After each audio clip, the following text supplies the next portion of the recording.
ఓం సాయిరామ్ సమర్థ సద్గురు సాయినాథ్ మహారాజ్ కి జై. మన సాయి బిడ్డలందరికీ నమస్కారం ఫ్రెండ్స్. ఎలా ఉన్నారండి? ఏం చేస్తున్నారు? అందరూ బాగున్నారు కదా? మన సాయినాథ్ దేవుళ్ళని అందరూ బాగున్నారని, బాగుండాలని మనస్ఫూర్తిగా బాబావారిని కోరుకుంటూ, రేపే గురువారం, అందరూ కూడా సంతోషంగా ఎప్పుడు సుఖంగా ఆరోగ్యాభివృద్ధితో ఉండాలని చెప్పి సాయి తరపున నేను కూడా కోరుకుంటూ ఈరోజు వీడియో అనేది మొదలు పెడుతున్నాను. ఈ వీడియోలో సాయిబాబా సన్నిధి ద్వారా వచ్చినటువంటి మనకు సందేశం ఏంటి అంటే, 24 గంటల్లో నీ ఇంట్లో ఒక అద్భుతాన్ని చూపించబోతున్నాను, ఈ సాయిపై నమ్మకంతో, పూర్తి నమ్మకంతో విను అని సాయినాథుడు మనకి ఈరోజు తెలియపరుస్తూ ఉన్నారు ఫ్రెండ్స్. అందించాలి అనుకుంటున్నారు, ఏం సందేశం చెప్పాలనుకుంటున్నారు అనేది సాయినాథుని మాటలను తెలుసుకుందాం. వీడియో మొదలు పెట్టే ముందు ప్రతి ఒక్కరికి కూడా ఒక చిన్న రిక్వెస్ట్ అండి. మన సందేశం కనుక మీ అందరికీ కనుక నచ్చినట్లయితే తప్పకుండా లైక్ చేయడం మాత్రం మర్చిపోవద్దు ఫ్రెండ్స్. కొత్తగా సాయిబాబా సన్నిధి ఛానల్ ఎవరైతే చూస్తూ ఉన్నారో కనుక సబ్స్క్రైబ్ చేసుకుని నాకు మీ సపోర్ట్ అయితే ఇవ్వండి. మీకు ఎలాంటి కష్టాలు, సమస్యలు, బాధలు ఉన్నా కూడా తప్పకుండా నాకు కామెంట్ అయితే రాయండి. నేను సాయినాథుని గుడికి వెళ్ళినప్పుడల్లా మీ పేర్లు చదివి తప్పకుండా ప్రేయర్స్ అయితే చేయిస్తాను. సాయినాథుడు ఏ సందేశం ఇచ్చినా కూడా మన జీవితానికి అది పునాది అని మనందరికీ తెలుసు కదా. కొంతమంది ప్రయోజనం పొందక ఎంతో బాధపడుతూ ఉన్నారు, కానీ ఈ సాయినాథుని దగ్గర ఈ సందేశాలు వినడం వల్ల మాకు ఎంతో నమ్మకంగా మాకు పరిష్కారం అనేది దొరుకుతుంది అక్క అని ఎంతోమంది ఫోన్స్ చేసి చెప్తూ ఉన్నారు ఫ్రెండ్స్. మీ సమస్యలు ఉన్నా కూడా మీకు తప్పకుండా దాని నుంచి పరిష్కార మార్గం ఖచ్చితంగా ఈ సందేశాల ద్వారా మీకు అందుతాయని చెప్పి దానిలో ఎటువంటి సందేహము లేదండి. సమస్యలతో మీరు ఏదైతే సమాధాన పడకుండా ఇబ్బందులు పడుతూ ఉన్నారో తప్పకుండా మీరైతే నాకు చక్కగా వివరించండి. నమ్మకంగా నేను మీకు ప్రయత్నం చేస్తాను. మీరు ఈ సందేశాన్ని విందామా? అది రాబోయే 24 గంటలు నీ ఇంట్లో ఒక అద్భుతాన్ని చూపించబోతున్నాను. ఆ సంఘటన జరిగిన తర్వాత నీ జీవితం చాలా మారిపోతుంది. అది ఏంటి అనేది వెంటనే తెలుసుకోబిడ్డ, చాలా సంతోషిస్తావమ్మా. ఈ సాయిపై నమ్మకం ఉంటే నేను చెప్పేటటువంటి సందేశాన్ని నువ్వు పూర్తిగా ఆలకించు. ఊహించినటువంటి అద్భుతాన్ని తప్పకుండా నేను చూపిస్తాను. పూర్తిగా నేను చెప్పేటటువంటి సందేశాన్ని ఆలకిస్తే నువ్వు ప్రాణంగా ఇష్టపడి దూరమైంది అన్నటువంటి బాధపడుతూ ఉన్నావు కదా. నీ బంధం, నీకు ఇష్టమైన నీ బంధం ఎంతగానో బాధపడుతుందని దూరమయ్యి చాలా చాలా మదన పడిపోతూ ఉన్నావు కదా. నేను చెప్పింది విన్నావు అంటే నీకు తప్పకుండా సంతోషం కలుగుతుంది. నీ బంధంలో నేను మార్పు తీసుకునే వస్తాను, నెరవేరుస్తాను. ఎందుకో తెలుసా, నువ్వు ఇప్పుడు ఎంతో బాధలో ఉన్నావు. నువ్వు కోరుకున్న బంధం నాకు దగ్గర అవుతుందా లేదా అనే అనుమానంలో, బంధంలో అంటే మంచి మార్పు వస్తుందా అని అనుకుంటూ ఉన్నావు కదా. నేను చెప్పేది వింటే నీకు ఖచ్చితంగా నాపై నమ్మకం అనేది తప్పకుండా కలుగుతుంది. నీకు ఖచ్చితంగా నీ బంధంలో మార్పు అనేది వచ్చే తీరుతుంది బిడ్డ. కానీ దానికి కొంత నీ సమయం అనేది పడుతుందమ్మా. భక్తురాల జీవితంలో నేను ఎప్పుడు కూడా బాధ కలిగించను. నా బిడ్డలు అనుకున్నప్పుడు ఎప్పుడు కూడా సంతోషంగా ఉండేందుకు మాత్రమే నేను ఎప్పుడు కూడా మీకు మంచి మంచి సందేశాలను వినిపిస్తూ ఉంటాను. మిమ్మల్ని మనసు ఊరట కలిగించే విధంగా చేస్తూ ఉంటాను. మీ బ్రతుకుపై ఆశ, తీపి కలిగి ఎప్పుడు కూడా మీరు సంతోషంగా ఉండాలనే ఎప్పుడు కూడా నేను ప్రయత్నిస్తూ ఉన్నాను. ఈ సాయిపై ఎప్పుడు కూడా నమ్మకాన్ని నువ్వు పెట్టుకోవద్దు తల్లి. ఎలా పెట్టుకోవడం వల్ల నీ జీవితంలో ఎన్ని కష్టాలు ఇంకా ఎక్కువగా కనిపిస్తాయమ్మా.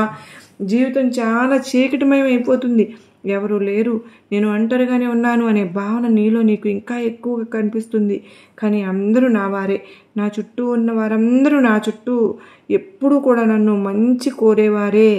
నేను వీరితో సంతోషంగా ఉండాలి అనేటటువంటి భావనను నువ్వు తప్పకుండా అలవర్చుకుంటూ ఉండు. అప్పుడు అందరూ నీకు నీ వారిలాగా కనిపించి నీకు సంతోషం అనేది తప్పకుండా కలుగుతుంది. నీ కుటుంబాన్ని పట్టించుకోకుండా బయట వాళ్ళ గురించి పట్టించుకునేదానివి, వాళ్ళ గురించి ఆలోచిస్తూ ఉండేదానివి. మరి ఇప్పుడు కేవలం నీ కుటుంబం గురించి ఆలోచిస్తున్నావు కదా. నీ కుటుంబం ఏమైపోతుందో, నీ కుటుంబం బాధపడుతుందేమో అని ప్రతి క్షణం కూడా ఆలోచిస్తూ బాధపడుతూ ఉన్నావు. నీలో ఎంత మార్పు వచ్చిందో నువ్వే ఆలోచించుకో ఒక్కసారి బిడ్డ. నిజమే కదా, ఆ మార్పు నీలో ఎప్పటి నుంచో కూడా నేను కోరుకున్నాను కనుకనే అది ఇప్పటికి సాధ్యమైంది. నీలో మార్పు ఇలానే ఉంచుకో. ఈ మార్పు చాలా శక్తివంతమైనది, చాలా అరుదుగా, అది అందరికీ రాదు. అనుకున్న వాళ్ళందరిలో కూడా ఇంట్లో వాళ్ళు పట్టించుకోరు. ప్రతి ఒక్కరూ కూడా బయట వాళ్ళు ఏమనుకుంటున్నారో, వీళ్ళు ఏమనుకుంటున్నారో అని చెప్పి బయట వాళ్ళ గురించే ధ్యాస. ఇప్పుడు నువ్వు చేస్తున్న పని మంచిదే. నీ కుటుంబం గురించి ఆలోచిస్తున్నావు కదా, నీకు మంచి జరుగుతుంది. ఇందులో ఉన్న కష్టం, నష్టం, తీపి, చేదు, బాధ అన్నీ కూడా నీ సాయి నేను చూస్తూనే ఉన్నాను. నీ తండ్రిని ఇచ్చినవే కదా ఇవన్నీ. ఇక ఒక నిమిషాన్ని నువ్వు అర్థం చేసుకున్నావంటే నీ కళ్ళల్లో కన్నీరు రాదు, నీ సాయి రూపమే కనిపిస్తుంది. నీకు నిన్ను వెతుక్కుంటూ విజయం వస్తుందమ్మా. అందుకోవడానికి నువ్వు సిద్ధమేనా? పట్టరాని సంతోషంతో నీ కుటుంబంలోకి నేను రాబోతున్నాను. షిరిడి నుంచి ఇప్పటి వరకు నువ్వు పడ్డ కష్టానికి నువ్వు సంతోషాన్ని రుచి చూడబోతున్నావు. నా దగ్గర నెరవేరబోతున్నాయి. రేపే గురువారం రోజున నీకు నువ్వు అనుకున్నది అనుకున్నట్లుగా జరుగుతుంది. నిన్ను చూసి ఎవరైతే హేళన చేసి వాళ్ళు ముందే నువ్వు తల ఎత్తుకుని గర్వంగా బ్రతికేలాగా నేను చేస్తాను. నువ్వు కోరుకున్న జీవితంలో సంతోషంగా నువ్వు జీవించబోతున్నావు. నీ కష్టము, బాధ, దుఃఖము, కన్నీరు అన్నీ కూడా ఆవిరైపోతున్నాయి. మరి ఇప్పుడు నీ మనసులో ఎన్ని చెప్పినా సరే నీ ప్రశ్న మొదలవుతుంది కదూ, నేను కోరింది నాకు వస్తుందా, దానికి నాకు అర్హత ఉందా అని నువ్వు ఆలోచిస్తున్నావు. అవును, అసలు ఎందుకు అలా అనుకుంటున్నావు చెప్పు? నీవు అర్హత ఉంది కనుకనే నీ బాబాకు నువ్వు బిడ్డవయ్యావమ్మా. ఏది కూడా నా అనుగ్రహం లేనిది నువ్వు ఏమీ చేయలేవు. నీ ప్రార్థనలన్నీ కూడా నా దగ్గర పెట్టమని నేనే కదా అడిగాను. నువ్వు కోరింది నేను ఇస్తాను కనుకనే నీ ప్రార్థనలు నా దగ్గర పెడుతున్నావు బిడ్డ. నమ్మకంగా ఉన్నావు కదా, అందుకే నువ్వు నన్ను ప్రతిరోజు కోరుతూ ఉన్నావు. నువ్వు నా దగ్గర బాబా నమ్మకం కోల్పోతున్నాను బాబా అంటూనే నువ్వు నా మీద ఇంకా ఎక్కువ నమ్మకాన్ని పెంచుకుంటున్నావు. లేదు, నేను ఏమీ నమ్మకం పెంచుకోవడం లేదు, నేను మీ కోరికలు ఏమీ తీర్చడం లేదు కదా అని అనుకుంటున్నావు. అలా అనుకుంటూనే నీ కోరిక తీర్చమని, నీకు మంచి ఉద్యోగం కావాలని, నీ బంధంలో నువ్వు సంతోషంగా ఉండాలని మళ్ళీ తిరిగి నన్నే ప్రార్థిస్తున్నావు. ఇలా ప్రార్థిస్తున్నావు అంటే నీకు నా మీద నమ్మకం ఉన్నట్లే కదా. మరి ఆ నమ్మకాన్ని అసలు తీర్చుకోలేదని ఆలోచించుకోవద్దు. నీకు అర్థమవుతుంది. ఇప్పుడు నేను చెప్పిన మాట నీకు అర్థమైంది అంటే నీ మనసు ఇంకాస్త కుదుట పడుతుందని అర్థం. అలాగే నీ ముఖంలో చిన్న చిరునవ్వు కూడా వస్తుందని. దిగులు అంటే నీకు తెలియకుండానే వస్తుందిలే, నువ్వు భయపడాల్సిన అవసరం లేదు, దిగులు పడాల్సిన అవసరం అంతకంటే లేదు. నీ జీవితంలో ఎన్నో విషయాలు నా దగ్గర చెప్పుకుంటున్నావు కదా బిడ్డ. ఇప్పుడు ఇంత బాధ ఎందుకమ్మా? నువ్వు దిగులు పడాల్సిన అవసరమే లేదు. నీకు ఇవ్వాల్సింది రాసి పెట్టి ఉంది. ముందు నువ్వు కోరుకుంటున్నవన్నీ కూడా నీకు నేను అందిస్తాను. నువ్వు ఎప్పుడు కూడా ఇతన్ని గాయపరిచావు. ఇంత మంచి గొప్ప మనసు నీది. అలాంటి నీ మంచి మనసుకు, మంచి మనిషికి అంతా మంచి జరుగుతుంది. ఆ భగవంతుడు ఇంకా మంచి చేస్తాడు. ఇప్పుడు కాస్త కష్టమైనా సరే తప్పకుండా నీకు మంచే జరుగుతుంది. ఇక దీనికి కూడా దిగులు పడవద్దమ్మా, అసలు అధైర్యపడవద్దు. అదే నువ్వంటే నువ్వు వినగలుగుతున్నావు, అది నీకైన వార్త. నువ్వు పిలవగానే నీ దగ్గరికి నేను ఎందుకు పరుగున షిరిడి నుంచి వచ్చేస్తున్నాను.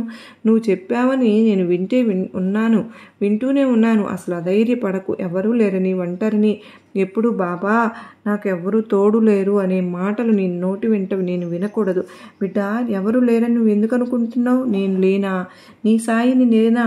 నువ్వు ఎప్పుడు పిలిస్తే అప్పుడు రావట్లేదా? నీకు అర్థమవుతుందా? నీ సమస్య ఏమిటో, ఉన్నటువంటి కష్టం ఏమిటో నాతో చెప్పు.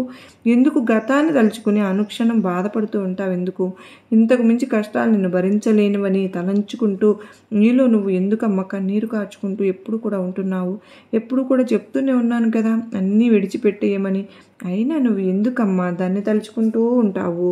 గతాన్ని విడిచిపెట్టు. నీ సాయిని చెప్పినట్లుగా మంచిగా ఉండు. మరి నీ మనస్సుకు ప్రశాంతంగా ఉంచుకో. అప్పుడే నువ్వు ఆనందంగా ఉండగలుగుతావు. నువ్వు ఏదైనా సాధించగలుగుతావు. అప్పుడే నువ్వు దేనిపైన కూడా దృష్టి పెట్టగలుగుతావు. వాళ్ళు ఏమనుకుంటున్నారో, వీళ్ళు ఏమనుకుంటున్నారో, అలా చేస్తే ఏమవుతుందో, ఇలా చేస్తే ఏమవుతుందో అన్న ఆలోచనలే నీలో ఉన్న. ఇప్పటికీ కూడా ఏమీ సాధించలేవు తల్లి అలా ఆలోచిస్తే. దేనికి కూడా భయపడవద్దు, ధైర్యంగా ఉండు అని మళ్ళీ నేనే చెప్తున్నాను. ఎందుకు చెప్తున్నాను అని చెప్తారా? నీకు చెప్తే నీ తల్లిదండ్రులు చెప్తారు, లేదంటే నీ తండ్రి మాత్రం చెప్తాడు. నీకు ధైర్యాన్ని ఎవరు బయట వాళ్ళు ఎవరు కూడా ఉన్నంత అంటే ఉన్నతంగా నడవటానికి మార్గాన్ని కూడా చేసుకోవాలి. నువ్వు నీ తల్లిదండ్రులు, నీ సాయి తండ్రి మంచి కోరేది కాబట్టే వీరిని ఎట్టి పరిస్థితుల్లో కూడా నువ్వు వదులుకోవద్దు. ఎప్పుడు కూడా సంతోషంగా జీవితాన్ని గడుపు. ప్రతి ఒక్క రోజు ఆనందంగా ఉండు. జీవితంలో కష్టాలు అనేటివి వస్తూ ఉంటాయమ్మా, ప్రతి ఒక్కరికి కూడాను పోతూ ఉంటాయి కూడా. ఆ కష్టాలని తలుచుకుంటూ జీవితాన్ని గడిపేస్తే ఎలా చెప్పు?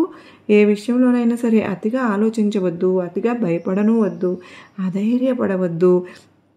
ప్రతి విషయాన్ని ధైర్యంగా ప్రతి విషయాన్ని ఎదుర్కొంటే కనుక ఏ విషయంలోనైనా సరే మనకు తప్పకుండా 100కు 1000% పరిష్కార మార్గం అనేది మనకు కనిపిస్తూ ఉంటుంది. చాలామంది అనుకుంటూ ఉంటారు ఏదైనా సరే మనం తప్పుటడుగు వేయటం వలన అంటే మనం తప్పుడు మార్గంలో వెళ్ళడం వలన అంటే ఎవరికైనా హింసించి మోసం చేసి డబ్బులు లాక్కోవడం కానీ ఇంకా ఎవరినైనా బాధ పెట్టి అప్పులు ఇచ్చినప్పుడు వారిని హింసించి వసూలు చేసుకోవడం కానీ ఇలా చేస్తూ ఉంటారు.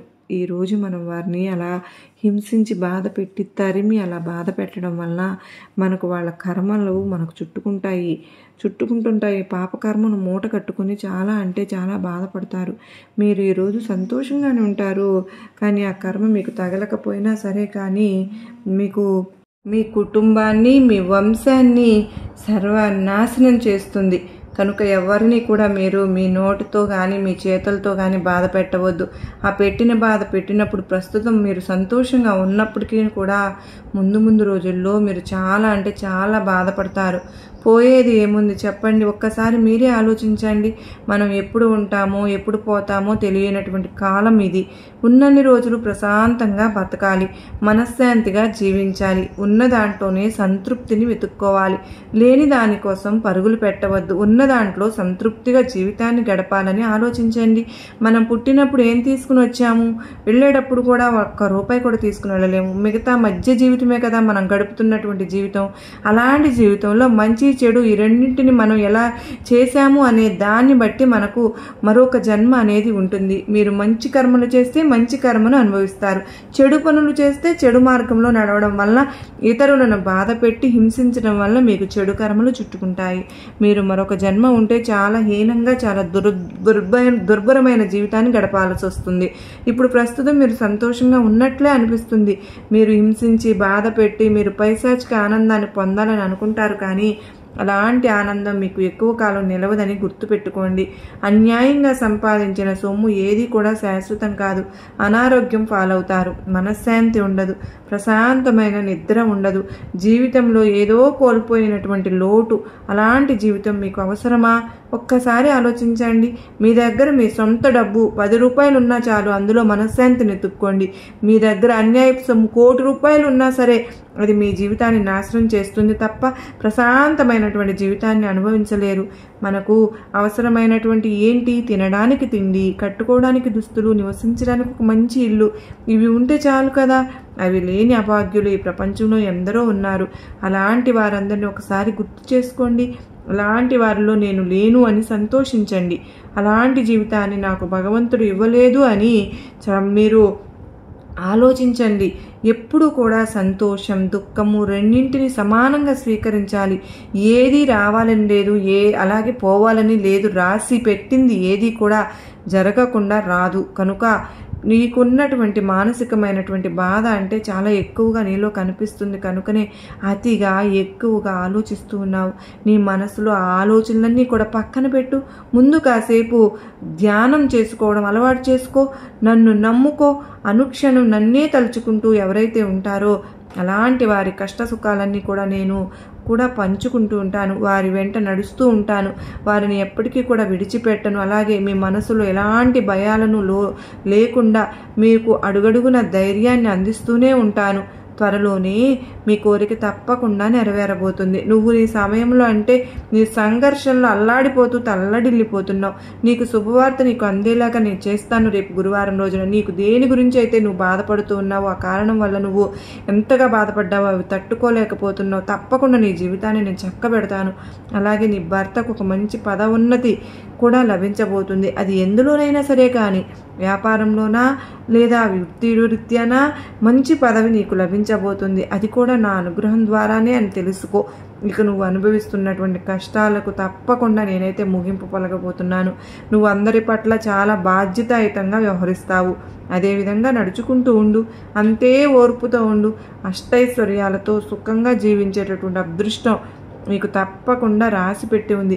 మహాలక్ష్మిలాగా ఎప్పుడు కూడా నిండుగా ఉండేటటువంటి నీకు ఎప్పుడు కూడా మానసిక బాధ ఉండకూడదు.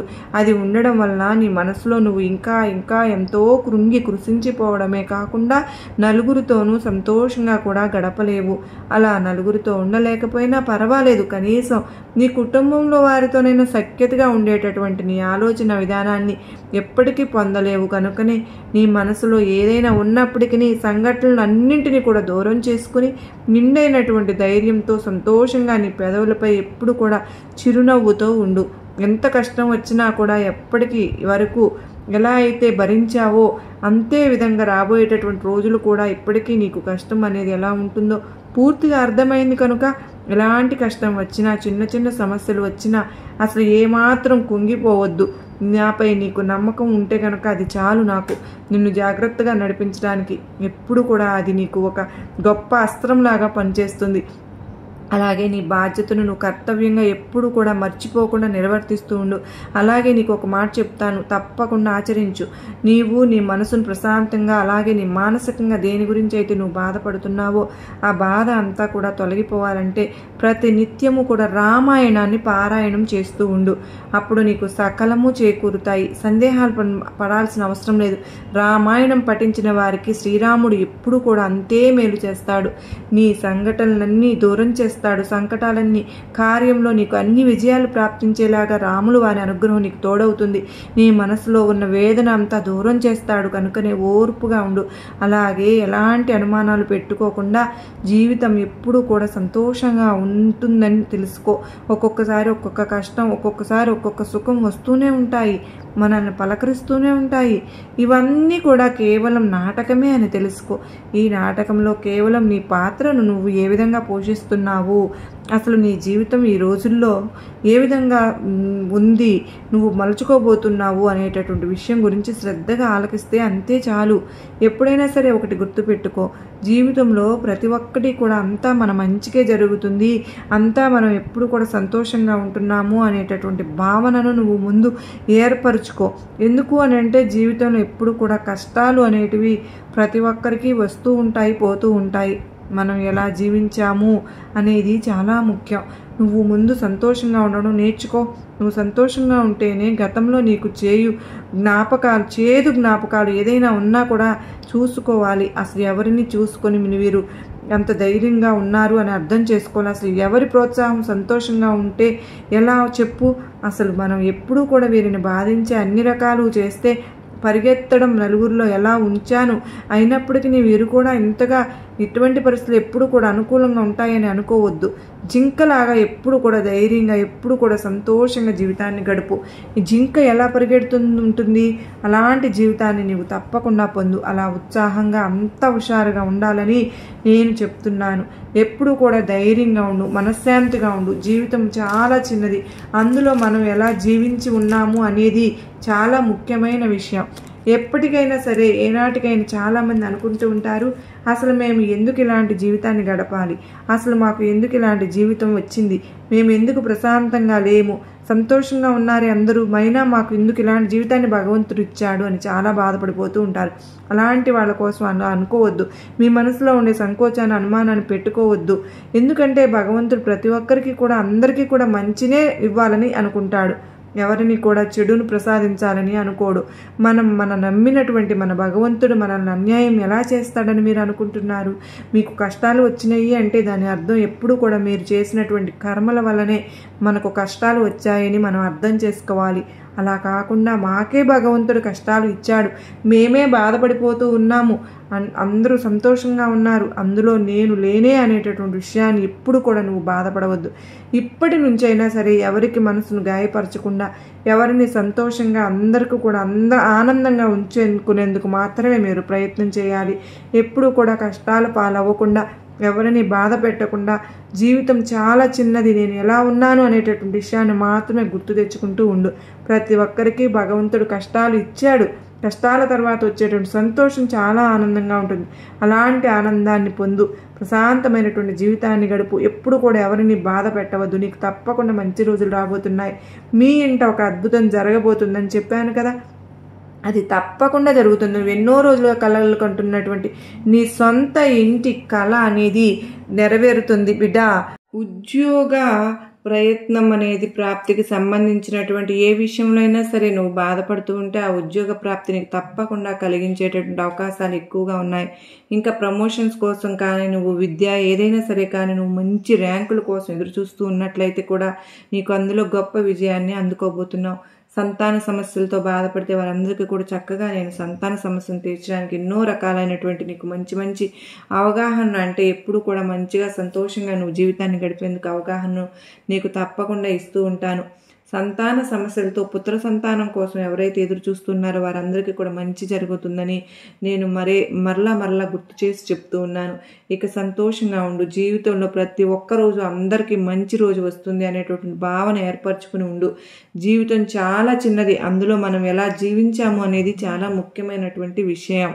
కాబట్టి ప్రశాంతమైన జీవితాన్ని గడుపుతూ ఉండు. చక్కగా ఆనందంగా ఉండు. ప్రతి ఒక్క రోజు నువ్వు మంచి రోజుని అనుకుని ప్రశాంతంగా ఉండు. నీ ఇంట్లో తప్పకుండా అద్భుతం జరగబోతుంది. నీకు మరలా గుర్తు చేస్తున్నాను అని నీకు నీ ఆశీర్వాదాలు ఎప్పుడు ఉంటాయి బిడ్డ. నేను ఎప్పుడు కూడా మీ కష్ట పరిస్థితుల్లో ఒంటరిగా వదిలిపెట్టను. నేను ఎప్పుడు మీ గురించే, మీ పరిస్థితుల గురించే, మీ కష్టాల గురించే ఆలోచిస్తూ ఉంటాను. కష్ట సుఖాలు అన్నవి ఎవరికైనా సహజమే తల్లి. కష్టం వస్తుంది, దాని వెనుక సుఖం కూడా వస్తుంది కదా. వాటిని ఎవరైనా సరే అనుభవించి తీరవలసిందే. వచ్చిన కష్టం వెళ్ళక తప్పదు, వెళ్ళిపోయిన సుఖం తిరిగి రావడము కూడా తప్పదు. మనకు కావలసింది కాస్తంత ఓర్పు, సహనం అన్నది ముఖ్యం. ఎప్పుడైతే మన పాప పరిహారం జరుగుతుందో అప్పుడు భగవంతుడే నీ ముందుకు గురువు రూపంలో వస్తాడు.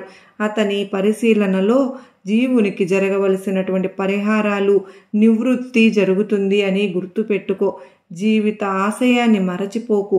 నా వద్దకు వచ్చే వారి కోరికలు తీరుస్తానని ఎప్పుడు కూడా నేను వాగ్దానం చేస్తాను. ఎందుకు అనంటే కోరికలు అనేవి అనంతం కాబట్టి నా భక్తులు ఏది అడిగినా తీర్చే బాధ్యత ఒక తండ్రిగా, ఒక గురువుగా ఇది నా బాధ్యత. మనసు అనే అద్దంపై కామ, క్రోధ, లోభ, మోహ, మద, మాత్సర్య, ద్వేషం అనే పొరలు ఆవరించి ఉన్నాయి. కనుకనే వీటిని శుభ్రం చేస్తే అద్దంలో అందంగా దేవుడి ప్రతిబింబం అనేది కనిపిస్తుంది. అది నువ్వు చూసి తీరాలి. బాబావారి లీలలు అంతులేనివి. ఒక బాబావారి లీల చెప్పనా, వింటావా? బాబావారు ఒక్కసారి సర్ప రూపంలో బాలాజీ పాటిల్కి చెందిన పశువుల గొట్టంలో కనిపించారు. బాలాజీ పాటిల్ భయపడిపోయి బెదిరిపోక ఒక చిన్న గిన్నెలో పాలు పోసి త్రాగడానికి అనువుగా ఉంచాడు. ఆ తరువాత ఆ సర్పం అక్కడి నుంచి అదృశ్యమైంది. తరువాత ఎక్కడా కూడా కనపడలేదు. ఈ లీల అంతయు కూడా సాయినాథుడు వారి భక్తుడు అయిన బాగోజీ షిండే యొక్క అన్నయ్య అయిన రఘుపాటిల్ సమక్షంలో జరిగింది. సాయిబాబా వారి ఈ లీలకు సంబంధించినటువంటి చిత్రపటం అనేది షిరిడీలో క్యూ కాంప్లెక్స్ 1లో పక్కగోడన తగిలించి ఉంటుంది.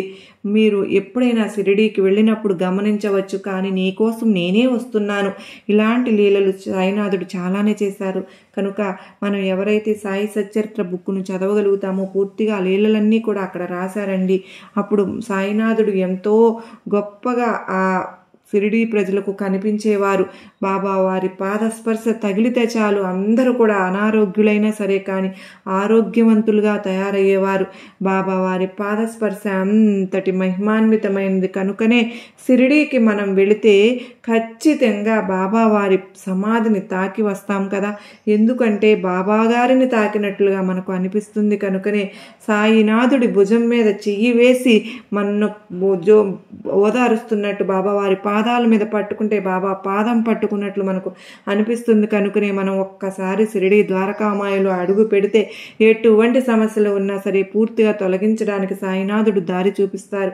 ఈరోజు నా మీద నమ్మకంతో గుండెల్లో పెట్టుకుని ఈరోజు శ్రీవారి పాదముల మీద ఉన్న, శ్రీవారి మీద ఉన్న తులసి మాలను తాకావు కదా బిడ్డ. జీవితంలో కోల్పోయింది తిరిగి పొందాలి అంటే సాయినాథుడు చెప్పినట్టుగా మనం ప్రతి ఒక్కరము జీవిత ఆశయాన్ని మనం నెరవేర్చుకోవాలి బిడ్డ.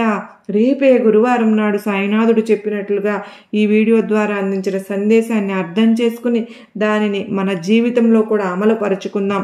ఎక్కడ ఎలాంటి క్లిష్ట పరిస్థితుల్లోనైనా సరే ఎదుర్కోవడానికి ప్రయత్నం చేద్దాం. మరి ఈరోజు సాయినాథుడు అందించిన ఇంతటి గొప్ప అత్యద్భుతమైన సందేశం మనందరికీ కూడా ఎంతో ఆనందాన్ని కలిగించింది కదూ, నచ్చింది కదూ. నచ్చినట్లయితే తప్పకుండా ఎక్కడ కూడా ఎలాంటి అనుమానం లేకుండా రేపటి రోజున గురువారం మరి సాయినాథుడు మనకు ఎంతగానో బ్లెస్సింగ్స్ ఇవ్వడానికి శ్రద్ధ సబూరితో మనం గనక బాబావారి కామెంట్ చేసుకుని అందరిలాగా షేర్ చేసుకుని అందరికీ లైక్ చేయండి ఫ్రెండ్స్. మీరు ఈ వీడియోని మీ ముందు ఉంటారు. అంతవరకు నేను గురువారం రోజున మంచి వీడియోతో మరలా మీ ముందు ఉంటానండి. మీ అందరూ కూడా సుఖ సంతోషాలతో ఆయురారోగ్యాలతో ఎప్పుడు కూడా ఉండాలి అని చెప్పి రేపటి రోజున నేను గురువారం బాబావారి గుడికి వెళ్ళి తప్పకుండా నేను మీ అందరి తరపున ప్రేయర్స్ అయితే పెడతాను. మీ పేర్లు అయితే చదివించి అర్చన చేపిస్తాను. తప్పకుండా మీరు కామెంట్లో కనుక మీ సమస్యలను ఖచ్చితంగా కామెంట్ చేయండి. పరిష్కారం అనేది బాబావారు చూస్తారు. తప్పకుండా మళ్ళా కలుసుకునేంత వరకు అందరికీ నమస్కారం ఫ్రెండ్స్. ఓం సాయిరామ్. సర్వే జన సుఖినో భవంతు. లోకా సమస్త సుఖినో భవంతు. ఓం సాయిరామ్. శ్రీ సాయిరామ్. జై జై సాయిరామ్.